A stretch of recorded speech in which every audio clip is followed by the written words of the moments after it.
बच्चों नमस्कार। बच्चों हम लोग कक्षा 10वीं गणित में पढ़ रहे हैं बच्चों क्वाड्रेटिक इक्वेशंस, एक चर का द्विघात समीकरण। इस प्रश्न में देखेंगे बच्चों आज हम प्रश्न नंबर 3 और प्रश्न नंबर 3 की महत्वपूर्ण प्रश्नों को। तो चलिए बच्चों शुरू करते हैं प्रश्न नंबर 3।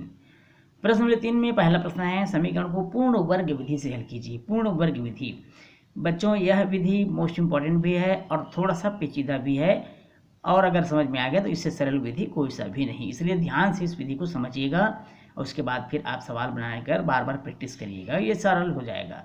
तो चलिए चलते हैं पूर्ण वर्ग विधि। पूर्ण वर्ग विधि में बच्चों पहला से लेकर के, वैसे तो पूरे प्रश्नावली को पूर्ण वर्ग विधि से हल करना है, लेकिन यहाँ पर जो दिया है उसमें 6 प्रश्न दिया हुआ है। चलिए इन 6 प्रश्नों में मैं 2 से 3 प्रश्न करवा देता हूँ, बाकी आपको करना है। तो चलिए पहला प्रश्न चलते हैं, 2x वर्ग धन x ऋण 4 बराबर 0।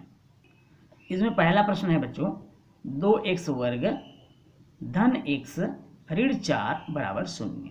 यहाँ पर हमेशा ध्यान रखिएगा कि समीकरण के दो पक्ष हैं, बायां पक्ष और दायां पक्ष। तो बाएं पक्ष में एक पहला काम तो ये करना है कि कोई भी कांस्टेंट वैल्यू हो, अचर राशि हो, उसे आप पक्षांतर कर दीजिए। अर्थात यहाँ पर हम देखेंगे ऋण 4 को हम पक्षांतर कर देंगे, उधर जाकर हो जाएगा ये धन 4। दूसरी बात ये बच्चों कि एक्स स्क्वायर का गुणांक कोई भी संख्या हो, उस गुणांक से पूरे पदों को भाग कर दीजिएगा। अर्थात 2x वर्ग है, इसको हम 2 से भाग करें क्योंकि यहाँ पर गुणांक कितना है, 2 है। अगर 3 होता तो 3 से भाग कर देते। x/2 बराबर 4/2, ये इस तरह से पूरे पदों को भाग कर दीजिए। भाग करने के बाद देखिए जो बचता है उसको लिख लीजिए। यहाँ पर बचेगा x वर्ग, यहाँ पर बचेगा x/2 और यहाँ पर बचेगा 2, 2 दूनी 4 कट जाएगा बच्चों, ये इस तरह से 2 बचेगा। अब यहाँ पर जो दिख रहा है बच्चों, इसको आपको सूत्र के रूप में परिवर्तित करना है, कन्वर्ट करना है। कैसे, देखिए इसको मान लीजिए हम a मान लेते हैं, x को, तो a स्क्वायर अर्थात x स्क्वायर कैसे हम लिख सकते हैं, a स्क्वायर प्लस 2ab एक फार्मूला होता है। a हमने किसको माना है, x को। b में ऐसी संख्या सोचिए कि इसके मान में कोई परिवर्तन न, अर्थात x/2 ही प्राप्त होना चाहिए। यदि मैं 1/4 सोचूं तो हमको x/2 ही प्राप्त होगा। कैसे, 2 दूनी 4 कट जाएगा और x/2 मिल जाएगा, अर्थात पद में कोई परिवर्तन नहीं हुआ। जो आपने 1/4 है सोचा है, इसको हम b मान लेते हैं और सूत्र में b स्क्वायर आता है, अर्थात 1/4 का वर्ग हो जाएगा बराबर इसी 1/4 को जो आपने एक्स्ट्रा पद लिया है इसे दूसरे तरफ भी आप लिख दीजिए ताकि वो कट जाए और पद में कोई अंदर ना आए, अर्थात 1/4 का वर्ग दूसरी तरफ भी लिख दीजिए। 2 पहले से ही था बच्चों, ये इस तरह से आपको लिखना होगा।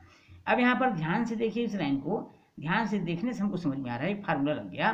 कौन सा formula, a square plus 2ab plus b square, अर्थात a धन b होल स्क्वायर का यहाँ पर फार्मूला लग चुका है बराबर। इसको हल कर लीजिए, 1 का वर्ग 1 होगा, 4 का वर्ग 16 हो जाएगा बच्चों, 2 का 2 हो जाएगा।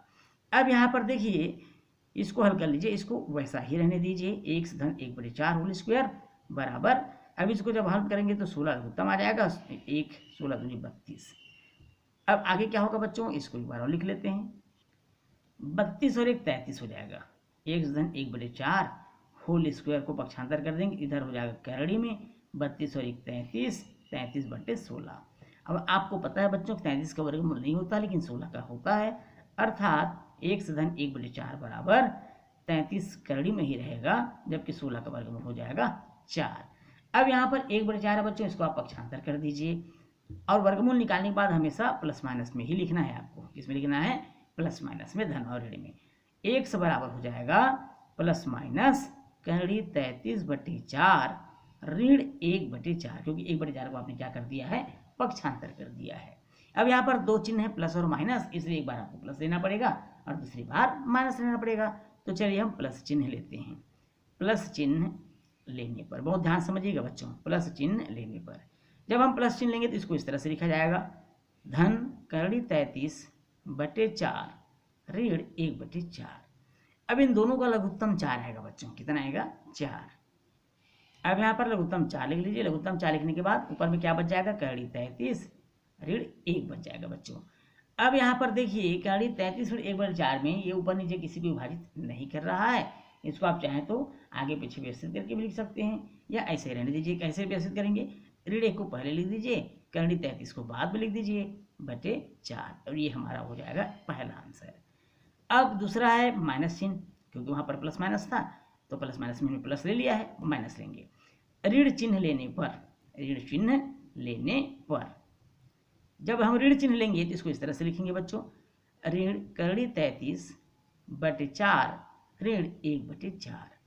यहाँ भी लघुत्तम 4 ही आएगा, अर्थात ऋण करड़ी 33 1/4। अब इसको भी आप जैसे कि पूर्व के सवाल को आपने अरेंज किया था आंसर को, ऋण 1 को पहले लिख दीजिए, कर्ण 33 को बाद में लिख दीजिए /4 और ये हमारा आंसर हो जाएगा। इस तरह से हमने x के दो मान प्राप्त किए, एक ऋण 1 धन कर्ण 33/4 और दूसरा ऋण 1 ऋण कर्ण 33/4। यह है पूर्ण वर्ग विधि और इस विधि से आपको सवाल बनाना बहुत आसान है बच्चों।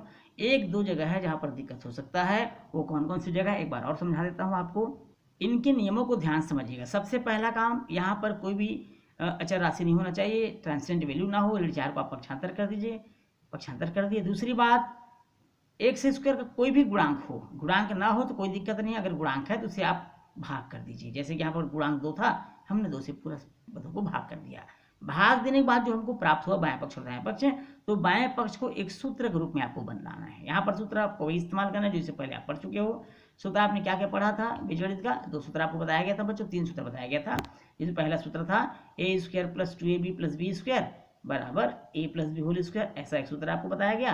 और दूसरा बताया गया a² - 2ab + b² बराबर a - b होल स्क्वायर। एक और बताया गया था, वो था a² - b² बराबर a + b a - b। ये इस तरह से 3 फार्मूले आपको पहले अध्याय में बताया गया था।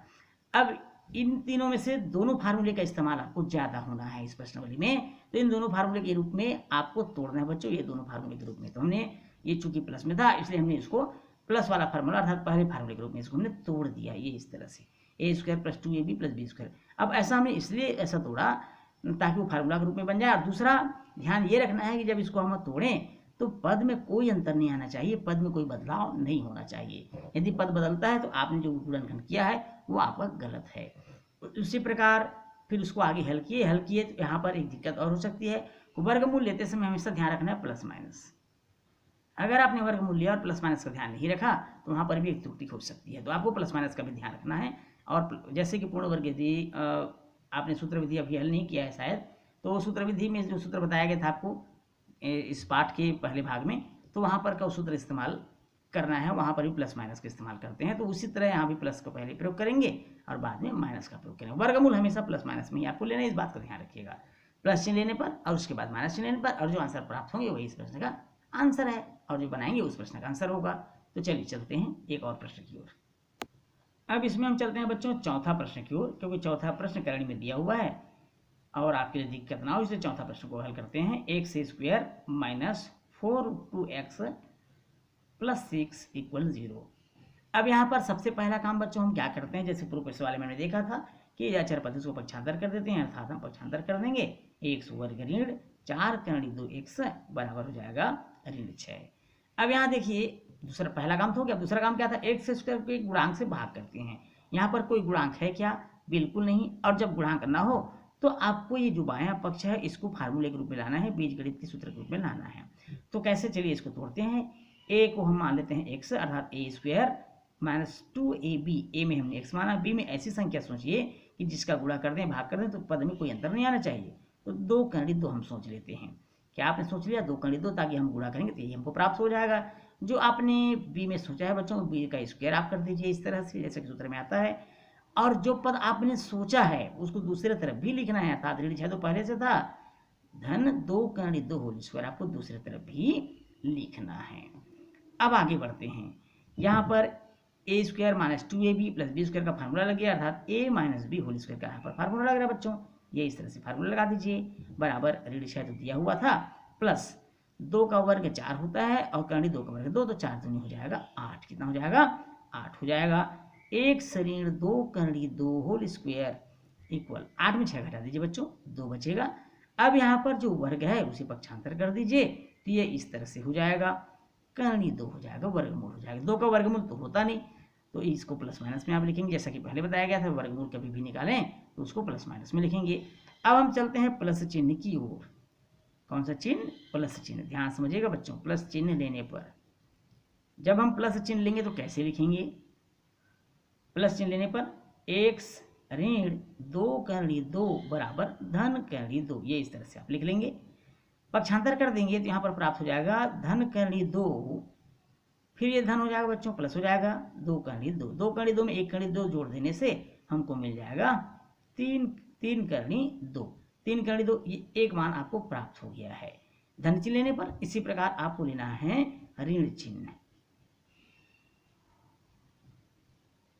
ऋण चिन्ह लेने पर, अब ऋण चिन्ह लेंगे बच्चों, ऋण चिन्ह में कितना प्राप्त होगा, चलिए देखते हैं। ऋण चिन्ह लेने पर x ऋण 2 करणी 2 बराबर -√2, ऋण करणी 2, 2 करणी 2 को पक्षांतर कर दीजिए तो यहाँ हो जाएगा ऋण करणी 2 धन 2 करणी 2। अब 2 करणी 2 में 1 करणी 2 घटा दीजिए, तब हमको प्राप्त होता है केवल 1 करणी 2। तो इस तरह से हमने दूसरा मान प्राप्त कर लिया। तो x के 2 मान प्राप्त हुए, एक 3 करणी 2 और दूसरा करणी 2, और यही दोनों हमारा क्या होगा बच्चों, इस प्रश्न का आंसर होगा। तो पूर्ण वर्ग विधि देखने में बहुत बड़ा जरूर लग रहा होगा, पेचीदा लग रहा होगा, लेकिन ये बहुत ही सरल विधि है बच्चों। इसको बहुत ध्यान समझिएगा और बहुत ध्यान समझने के बाद बनाइएगा, बहुत सरल लगेगा आपको। इससे सरल वर्ग समीकरण को हल करने की कोई विधि नहीं है, सबसे सरल विधि है। शुरू में जरूर दिक्कत होगी, पर 1-2 बार प्रैक्टिस करने से ये आपके लिए बहुत आसान हो जाएगा बच्चों। इन प्रश्न से हमने पहला को हल किया और चौथा को हल किया। बाकी सभी सवाल एक जैसे बच्चों। यहाँ पर 3 से आपको भाग करना है, 10 को पक्षांतर करना है, यहाँ 2 को पक्षांतर करके 5 से भाग करना है, यहाँ पर 1 को पक्षांतर करके 3 से भाग करना है बच्चों, और यहाँ पर 3 को पक्षांतर करके भाग करने की आवश्यकता नहीं पड़ेगी। तो जिस तरह से पहले सवाल में गुणांक वाला था, दूसरे में बिना गुणांक वाला x² का, इस तरह हमने दोनों विधि बता दी आपको, और बहुत अच्छे से आपको हल कर लेना है।